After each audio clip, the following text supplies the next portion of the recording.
Previous two videos I talked about the possibility of pop culture influencing our history and evidence of past civilizations. In this video, I'm going to look at briefly the subject I find so dear, which is people, people's psyche, people's auras, and people's culture. Here again is Ben McBrady.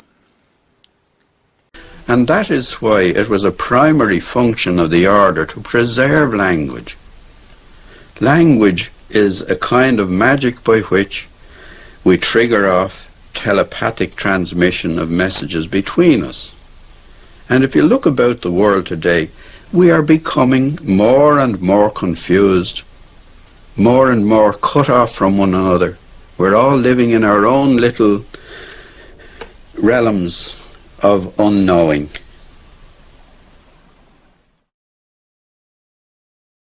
On my last trip, investigating some of these structures that seem to be a little bit out of place, and some of the artifacts that seem to be from lost technology, the most fascinating thing to me was the people that I met.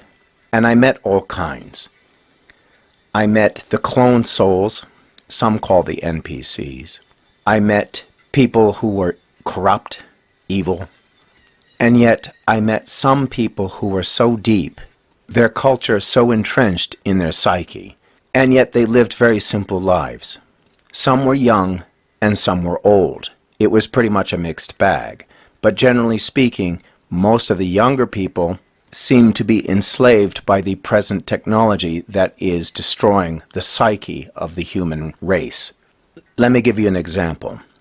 As I was going through some of the towns looking at the museums and artifacts and foundations of castles, naturally I got hungry and had to eat.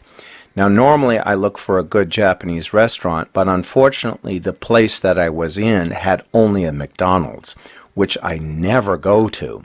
But something encouraged me to go inside.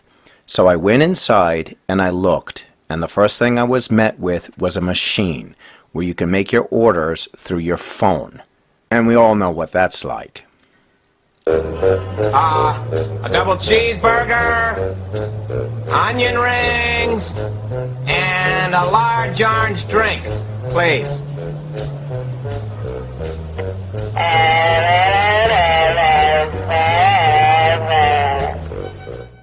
Not interested in making an order through a machine, I went up to the counter which had one person, which was more robotic than the machines taking orders.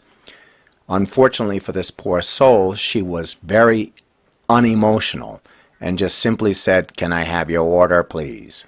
I tried to synchronize with her to find out what kind of aura she had, what purpose she was doing behind a counter at a McDonald's. Could pick up nothing. I made my order, got my ticket, and sat down. A few moments later, lo and behold, a woman slightly older than myself came up to give me my food. She was Japanese and immediately recognized that I was not and started to talk to me in English. Her English skills were not the best, and because of this I decided to speak Japanese to her.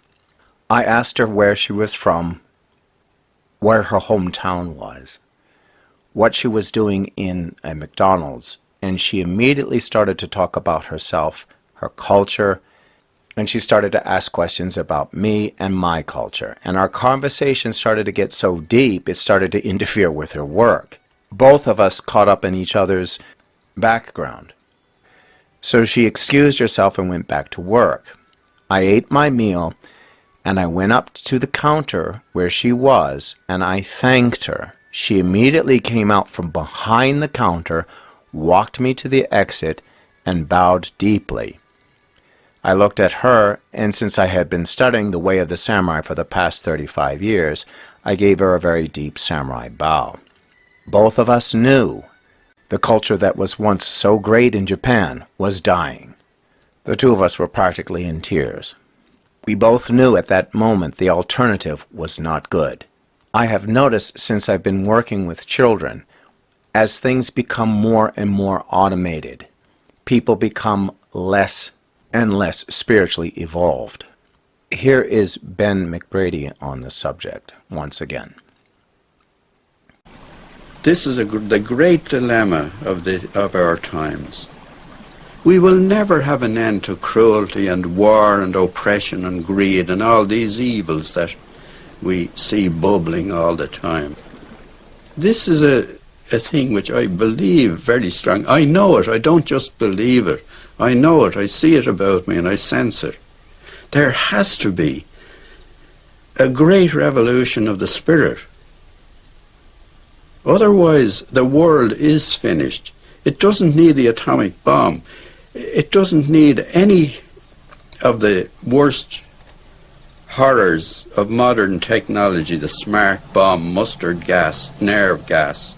We will destroy ourselves in some other fashion. But it's essential the amnesia is got rid of, that we get back to a state of primitive thinking, clear. Technology must be brought under proper control. We, in the Order, we never condemn technology because it has given great benefits to humanity. It has taken away a lot of suffering and pain in medicine, and it has enabled knowledge to be diffused much better. But at the same time, it has outstripped the development of the spirit. And then the evil side of technology. We've seen its results everywhere. And this was what is so precious to me and to my ancestors, is when we see people spiritually move forward, it is the greatest joy one can observe. There are many ways that can happen, and in my opinion, mostly through the culture that you live in. Destroying culture, to me, destroys the soul. Replacing it with technology is the evil side of technology. During my exploration of Japan, Okinawa, Celtic, and many, many other cultures, I found that some of the cultures have very similar practices, yet they're so far apart. And one example of this is Okinawa, somewhat Japan, but particularly Okinawa and the Celtic people. The Druids, of course, had the telepaths, but so did the Okinawa Yuta-san. Both were very well taken care of by the respective kings of those kingdoms. Not only that, the gods that they believed in, the nature gods that they believed in, are very similar. The shide they put around a tree in Japan is not so different than the stones they put around a fairy tree or any other sacred place. The story of Urashima Taro, about a boy who goes to another world and comes back only to find his world has aged hundreds of years, is not so different than Oshin and Niamh, or Rip Van Winkle. The Oni in Japan are not so dissimilar than the Fomorians in the stories of the fairies, and on it goes. While there are very obvious differences between the two cultures, there are some similarities that are so strikingly similar it boggles the mind.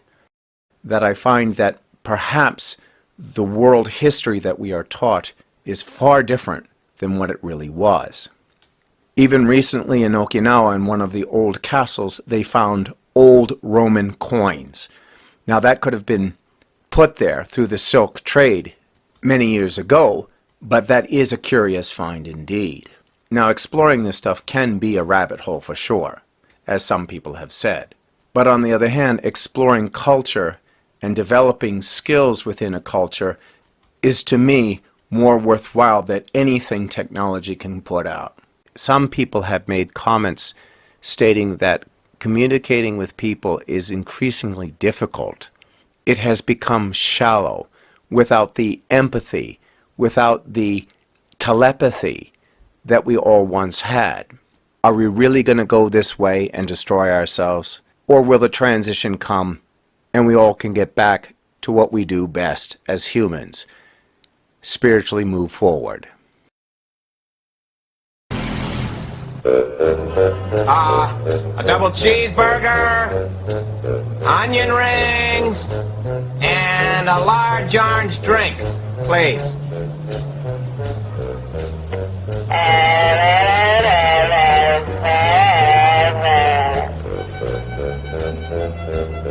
Did you get my order?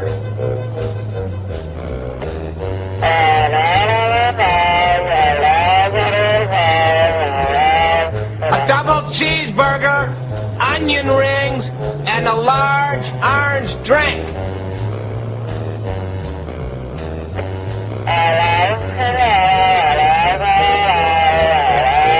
No, I want a cheeseburger, a double cheeseburger, onion rings, and a large orange drink. A cheeseburger. I want to listen to me. Shut up. A